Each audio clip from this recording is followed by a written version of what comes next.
দৃশ্য অদৃশ্য অনেক ক্ষতি আছে, এগুলো এখনকার সায়েন্স বিশ্বাস করে না। আর সায়েন্স বিশ্বাস করে না বলে যে আমরা বিশ্বাস করবো না এমনটাও নয়, ঠিক আছে? নবী সাল্লাল্লাহু আলাইহি ওয়াসাল্লাম বলেছেন, রাতের বেলা তোমরা বাচ্চাদেরকে সন্ধ্যাবেলা ছেড়ে দিও না, সন্ধ্যাবেলা বাচ্চাদেরকে ছেড়ে দিও না, আগে ভালো করে সন্ধ্যাটা হয়ে যাক, যদি ছাড়তে হয় তারপর ছেড়ো। তারপর রাতের রাত যখন গভীর হবে তখন তোমরা এলো পাথালি ঘোরাফেরা করো না, রাস্তাঘাটে বনে জঙ্গলে ঘোরাফেরা করো না, কারণ এই সময় এমন কিছু মাখলুককে আল্লাহ পাক ছেড়ে দেন যাদেরকে তোমরা দেখো না। এখন বিজ্ঞান যেটা প্রমাণ করতে পারে নাই, এটা কি বিজ্ঞানের ব্যর্থতা না ইসলামের ব্যর্থতা? যদি বৈজ্ঞানিকভাবে আপনি প্রমাণ করতে না পারেন তাহলে সেটার কোনো অস্তিত্ব নাই। এই কথাটাকে ডাহা মিথ্যা কথা। যদি মুমিন হতে চান তাহলে এই কথার উপরে এসে ইসলাম কবুল করতে হবে। যদি মুমিন মুসলিম হতে চান এই কনসেপ্টটার ঊর্ধ্বে এসে ইসলাম কবুল করতে হবে। আল্লাহ রাব্বুল আলামিন এবং তার রাসূল যা বলেছেন সেটাই চূড়ান্ত সত্য, সেটা আমরা প্রমাণ করতে পারি বা না পারি, এটাকে অন্ধভাবেই বিশ্বাস করতে হবে। এটাই হচ্ছে একটা মৌলবাদী কনসেপ্ট।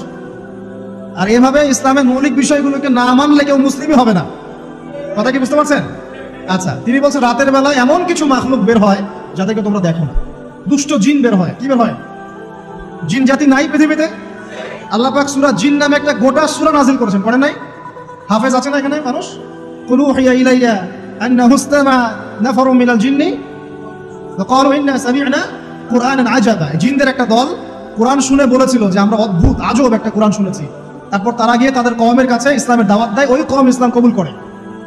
এটা নবী সাল্লাল্লাহু আলাইহি ওয়াসাল্লামের জীবনের সেই সময়কার ঘটনা, যখন নবীজি তায়েফ থেকে ফিরে আসছেন, তায়েফবাসী তাকে অত্যাচার করলো, তিনি নাখলা উপত্যকায় এসে নামাজ পড়ছেন, ওই নামাজের কেরাত শুনে জিনরা ইসলাম কবুল করেছে। সূরা জিনে আল্লাহ পাক এই কথা নাযিল করেছেন। তো আল্লাহ পাক যে বলছেন জিন জাতি আছে, আল্লাহ কি মিথ্যা কথা বলছেন? নাকি নাসা যখন বলে এলিয়েন আছে তখন ওটা সত্য, আর আল্লাহ বলছেন জিন জাতি আছে এটা মিথ্যা? তা আমাদেরকে আবার নতুন করে মুসলমান হওয়া লাগবে এখন না? আমাদের কনসেপ্ট চেঞ্জ হয়ে গেছে। আবার দেখেন আল্লাহ পাক বলছেন সূরা জারিয়াতের 56 নম্বর আয়াতে, ওয়া মা খালাকতুল জিন্না ওয়াল ইনসা ইল্লা লিয়াবুদুন। আমি জিন আর মানুষকে শুধু আমার ইবাদত করার জন্যই সৃষ্টি করেছি। তাহলে দুটো জাতি পাওয়া গেল, জিন এবং মানুষ। জিন কিসের তৈরি? আগুনের তৈরি। মানুষ কিসের তৈরি? কাদামাটি। ফেরেশতা কিসের তৈরি? নূরের তৈরি। তো এই যে সৃষ্টির বৈচিত্র্য, এটা কার সৃষ্টি? তো সেই আল্লাহ পাকের জ্ঞান সবচেয়ে বেশি না আমার জ্ঞান সবচেয়ে বেশি? তো সেই আল্লাহর পক্ষ থেকে যখন কোরআন এবং হাদিস নাজিল হবে তা আমি অন্ধভাবে মানবো না? নাকি আমি আল্লাহকে চ্যালেঞ্জ করবো ইবলিসের মতো?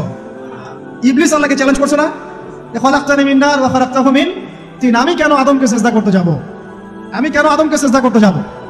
আপনি আদমকে সৃষ্টি করেছেন মাটি দিয়ে, আমাকে সৃষ্টি করেছেন আগুন দিয়ে। তাহলে আমি আদমের চাইতে সুপিরিয়র, আমি আদমের চাইতে সেরা, তা আমি কেন ওকে সিজদা করতে যাব?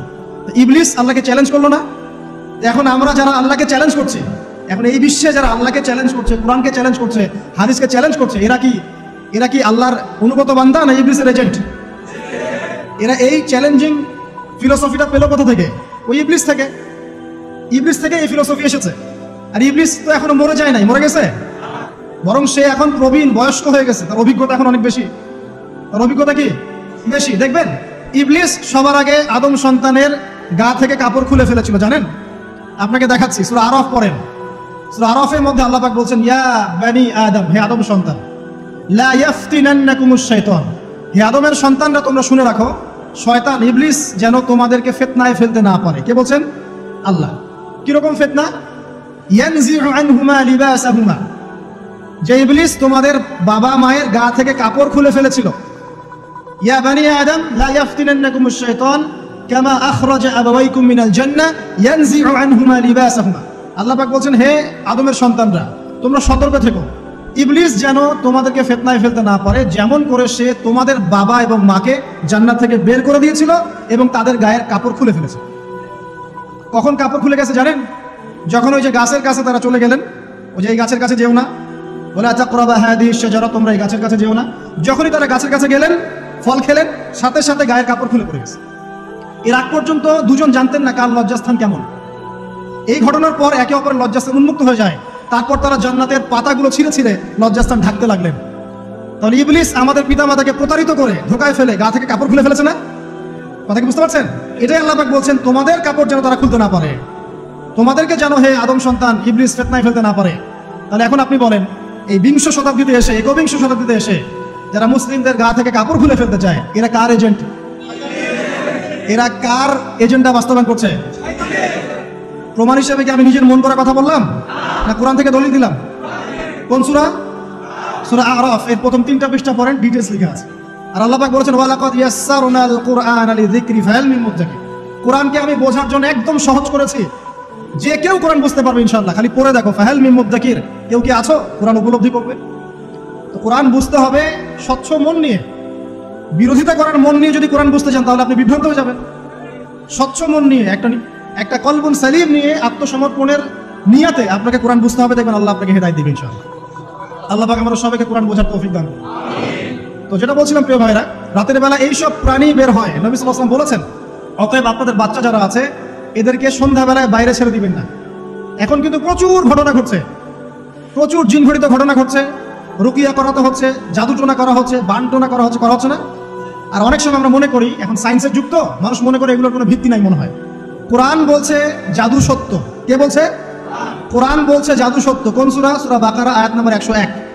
সূরা বাকারা আয়াত নম্বর 101, 102 পড়ে দেখেন। ওয়াত্তাবাউ মা তাতলু শায়াতিন আলা মুলকি সুলাইমান, এই আয়াতটা পড়েন, বিশাল একটা আয়াত আছে। ওয়ামা কাফারা সুলাইমান ওয়ালাকিন্না শায়াতিন কাফারু ইউআল্লিমুনা আন-নাস সিহর। এই সিহর দিয়ে কি হতো? মা ইউফাররিকুনা বিহি বাইনাল মারই ওয়া যাওজি। সুলাইমান আলাইহিস সালামের সময় এই জাদুবিদ্যার প্রচলন ছড়িয়ে পড়ে। এই জাদু মানুষ শিখে কি করছিল? নারী পুরুষের মাঝখানে, স্বামী স্ত্রীর মাঝখানে বিভেদ সৃষ্টি করছে। এখন দেখেন না, পরিবারের স্বামী স্ত্রীর বন্ধন ভেঙে যায় না? খুব ভালো সম্পর্ক, হঠাৎ করে সম্পর্ক খারাপ, কেউ কাউকে দেখতে পারে না, এমন হচ্ছে না? এই জাদুবিদ্যা সত্য। এবং এখনকার অনেক ভণ্ড যে কবিরাজগুলো বের হয়েছে, এরা জিনকে তাবে করে নিয়ে এই জিনদের মধ্য দিয়ে মানুষের মধ্যে জাদু ছড়িয়ে দিয়েছে, এবং এর ফলশ্রুতিতে বহু পরিবার ধ্বংস হয়ে যাচ্ছে। এই জাদুবিদ্যা সত্য। রাতের বেলা ঘুমানোর সময়ও আয়াতুল কুরসি তেলাওয়াত করতে হয়। এই হাদিসের রাবি হচ্ছেন আবু হুরায়রা রাদিয়াল্লাহু তাআলা আনহু, যাকে নবী সাল্লাল্লাহু আলাইহি ওয়াসাল্লাম গনিমতের মাল পাহারা দেওয়ার দায়িত্ব দিয়েছিলেন।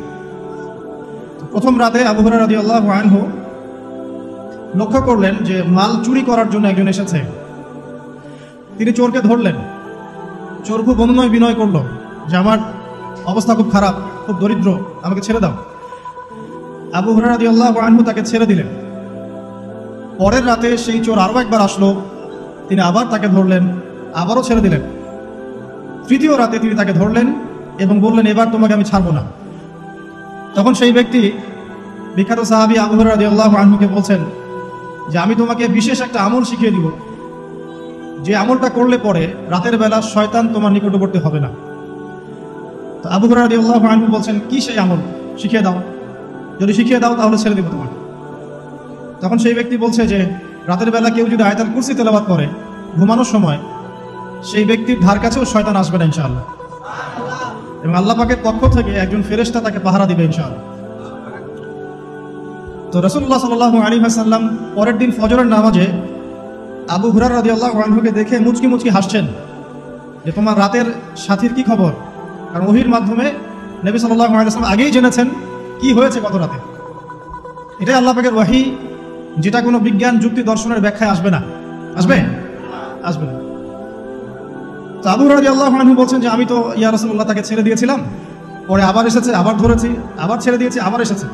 এবার ছাড়বো না পণ করেছিলাম, কিন্তু এবার সে আমাকে একটা আমল শিখিয়ে দিয়েছিল। তো এই আমল শেখানোর বদৌলতে আমি ওকে ছেড়ে দিয়েছি। কি আমল? রাতের বেলা আয়াতুল কুরসি তেলাওয়াত করলে শয়তান নিকটবর্তী হবে না, এবং রাতের বেলা একজন ফেরেশতা আল্লাহর পক্ষ থেকে ওই ব্যক্তিকে পাহারা দিবে ইনশাআল্লাহ। তো রাসূলুল্লাহ সাল্লাল্লাহু আলাইহি ওয়াসাল্লাম বলছেন এই কথা শুনে যে তোমার কাছে এসেছিল সে হচ্ছে ইবলিস, শয়তান। সে যতগুলো কথা বলে তার বেশিরভাগ কথাই সে মিথ্যা বলে, তবে এই কথাটা সে সত্য বলেছে। তার মানে আয়াতুল কুরসির ফজিলত কে জানিয়ে দিল? তাহলে জ্ঞান যদি সত্য হয়, জ্ঞানটা যদি সত্য হয়, মানে আল্লাহ এবং তার রাসূলের দলিল থাকে সেখানে, তো সেই সত্য জ্ঞানটা নেয়ার ব্যাপারে কোনো প্রতিবন্ধকতা থাকবে না। যে কোনো ব্যক্তি এমন কোনো কথা বলুক যেটা কোরআন এবং সুন্নাহর সাথে মিলে গেছে, এই কথা নিতে কি কোনো আপত্তি আছে? নাই। আর যে কোনো ব্যক্তি যত বড় আলেম হোক আর স্কলার হোক আর বুদ্ধিজীবী হোক না কেন, তার কথা যদি কোরআন সুন্নাহর সাথে না মেলে, সেই কথা কি আমরা গ্রহণ করব? এই সহজ কথাটা মেনে নিলে কিন্তু মুসলিমদের মাঝে কোনো ইখতিলাফ থাকে না। তারপরেও হয়তো কিছু মতপার্থক্য থাকবে, সেটা ইসলামের সৌন্দর্য। যেমন আপনি ফজরের আগে বেতরের নামাজ পড়ছেন, তাহাজ্জুদের নামাজ পড়ে বেতরের নামাজ পড়ছেন, তারপরে 2 রাকাত সুন্নত পড়ছেন, তারপরে ফরজ পড়ছেন, ঠিক আছে?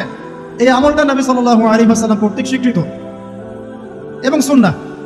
এখন কেউ যদি ঘুমানোর আগেই বেতের নামাজ পড়ে ফেলে, ঘুমানোর আগেই সে বেতের নামাজ পড়ে ফেলে, শেষ রাত্রে যদি নফল নামাজ পড়ার সুযোগ হয় পড়লো, পড়ে সুন্নত পড়ে ফজরের 2 রাকাত ফরজ পড়লো, তার আমল কি বাতিল?